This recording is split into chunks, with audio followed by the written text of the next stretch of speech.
എമ്മിലെ പരാതി കത്ത് ചോർച്ചാ വിവാദത്തിൽ വിശദീകരണവുമായി രാജേഷ് കൃഷ്ണ. മാനനഷ്ട കേസ് ഫയൽ ചെയ്തതിന്റെ പ്രതികാരമാണ് ഷർഷാദിന്റെ ആരോപണങ്ങളെന്ന് രാജേഷ് കൃഷ്ണ പറയുന്നു. ഏത് അന്വേഷണത്തെയും സ്വാഗതം ചെയ്യുന്നുവെന്നും ഫേസ്ബുക്ക് പോസ്റ്റിലുണ്ട്. ലിജോ വർഗീസ് നമുക്കൊപ്പമുണ്ട്. ലിജോ, എന്തൊക്കെയാണ് രാജേഷ് കൃഷ്ണയുടെ വിശദീകരണം?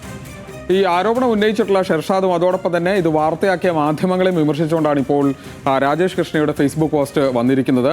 ഡൽഹി കോടതിയിൽ മാനനഷ്ടത്തിന് ഷെർഷാദിനെതിരെ ഹർജി ഫയൽ ചെയ്തതിന് ശേഷമാണ് ഇത്തരത്തിലുള്ള ആരോപണങ്ങളുമായി രംഗത്ത് വരുന്നത്. ഇപ്പോൾ മാധ്യമങ്ങളിൽ വരുന്ന അല്ലെങ്കിൽ മാധ്യമങ്ങൾ വലിയ ചർച്ചയാക്കുന്ന ഈ ഷെർഷാദിന്റെ കത്ത് 2022 തന്നെ ഷെർഷാദ് തന്നെ പുറത്തുവിട്ട കത്താണ്. അത് ഏതെങ്കിലും തരത്തിൽ ചോർന്നതോ അല്ലെങ്കിൽ ആ തരത്തിലുള്ള കത്തല്ല. അതിനു മുമ്പ് തന്നെ ഈ കത്ത് പുറത്തു വന്നിരുന്നു എന്നുള്ള കാര്യം ഇത് ഷർഷാദ് പറയുന്നുണ്ട്.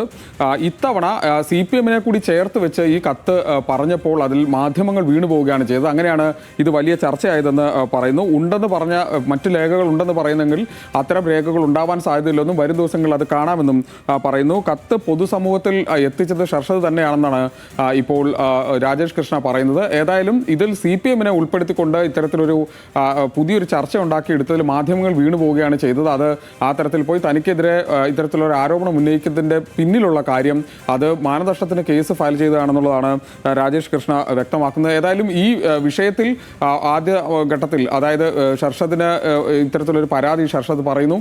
അതിനുശേഷം അത് മാധ്യമങ്ങളിൽ വലിയ ചർച്ചയാവുന്നു. അതിനുള്ള പ്രതികരണം എന്ന നിലക്കാണ് ഇന്നിപ്പോൾ ഷർഷാദിനെതിരെയുള്ള രണ്ടാമത്തെ പ്രതികരണമാണ്. ആദ്യം അദ്ദേഹത്തിൻ്റെ മുൻ പങ്കാളി അവർ ഫേസ്ബുക്ക് പോസ്റ്റിലൂടെ തന്നെ അവരുടെ പ്രതികരണങ്ങൾ പുറത്തു വന്നു. അതിനുശേഷം ഇപ്പോൾ രണ്ടാമത്തെ പ്രതികരണമായി ആരോപണ വിധേയനായിട്ടുള്ള ഷർഷാദ് തന്നെ രാജേഷ് കൃഷ്ണ രംഗത്ത് വരുന്നത്. രാജേഷ് കൃഷ്ണ രംഗത്ത് വരികയാണ്. അതാണ് രാജേഷിന്റെ വിശദീകരണം. ലിജോയാണ് വിവരങ്ങൾ നൽകിയത്.